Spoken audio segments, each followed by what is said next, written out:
Bismillahirrahmanirrahim. Assalamualaikum warahmatullahi wabarakatuh. Perkenalkan, nama saya Muhammad Nuzulul Wahyu, semester 5 kelas K, Prodi Pendidikan Agama Islam, Fakultas Tarbiyah, Institut Agama Islam Hamzan Wadi, Lombok Timur. Nah, di sini saya akan menjelaskan mengenai hakikat manusia dalam perspektif Islam.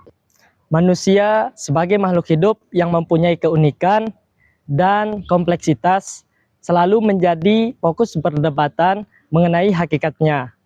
Dalam pandangan Islam, hakikat manusia mencakup seluruh sifat, esensi, dan karakter unik yang menjadikannya berbeda dengan makhluk lain.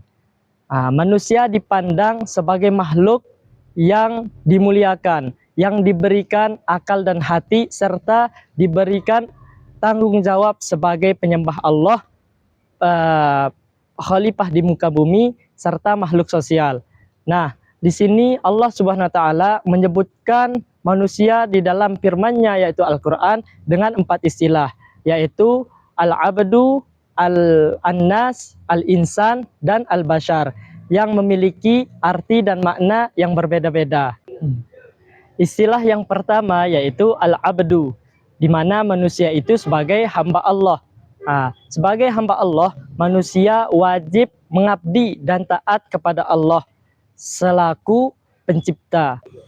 Hak Allah untuk disembah dan tidak disekutukan. Bentuk gambaran manusia mengabdi kepada Allah Subhanahu wa taala tidak sekedar hanya ucapan dan perbuatan, akan tetapi harus disertai dengan keikhlasan hati, sebagaimana firman Allah Subhanahu wa taala dalam Al-Qur'an surat Al-Bayyinah ayat 5, yaitu wama umiru illa liya'budullaha mukhlishina lahuddin, yang artinya dan mereka tidak diperintah kecuali untuk beribadah kepada Allah Subhanahu wa taala dengan mengikhlaskan ketaatan kepadanya, lagi hanif atau istiqomah. Di ayat lain juga disebutkan dalam Quran surat Az-Zuriyat ayat 56, wa ma khalaqtul jinna wal insan illa liya'budun, dan aku tidak menciptakan jin dan manusia kecuali untuk beribadah kepadaku. Dengan demikian, bahwa istilah yang pertama ini menunjukkan hakikat manusia dalam perspektif Islam ialah hamba atau abdullah, hamba Allah yang hanya diperintahkan Allah untuk taat beribadah kepadanya.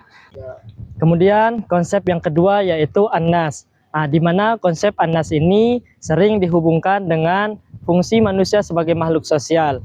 Banyak ayat di dalam Al-Quran yang menjelaskan tentang hal tersebut. Lazimnya disebut di dalam Al-Quran yaitu wa minan nas, dan di antara manusia. Dan dari kalimat itu di dalam Al-Quran ditemukan ada sebagian kelompok manusia yang menyatakan beriman kepada Allah, akan tetapi sebenarnya mereka tidak beriman, yaitu di dalam Quran surat Al-Baqarah ayat 8 yang berbunyi wa minan nasi may yaqulu amanna billahi wa bil yaumil akhir wa ma hum bimumin, yang artinya ada sebagian manusia yang mengatakan kami beriman kepada Allah dan hari akhir, padahal mereka itu tidak beriman.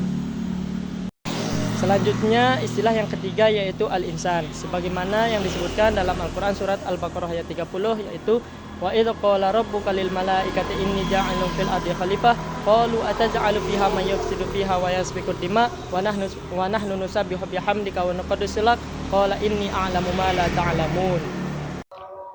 Makna ayat ini adalah setiap individu dari manusia dalam perspektif Islam hakikatnya adalah pemimpin atau khalifah di muka bumi ini yang diberikan amanah untuk menjaga dan melestarikan alam semesta.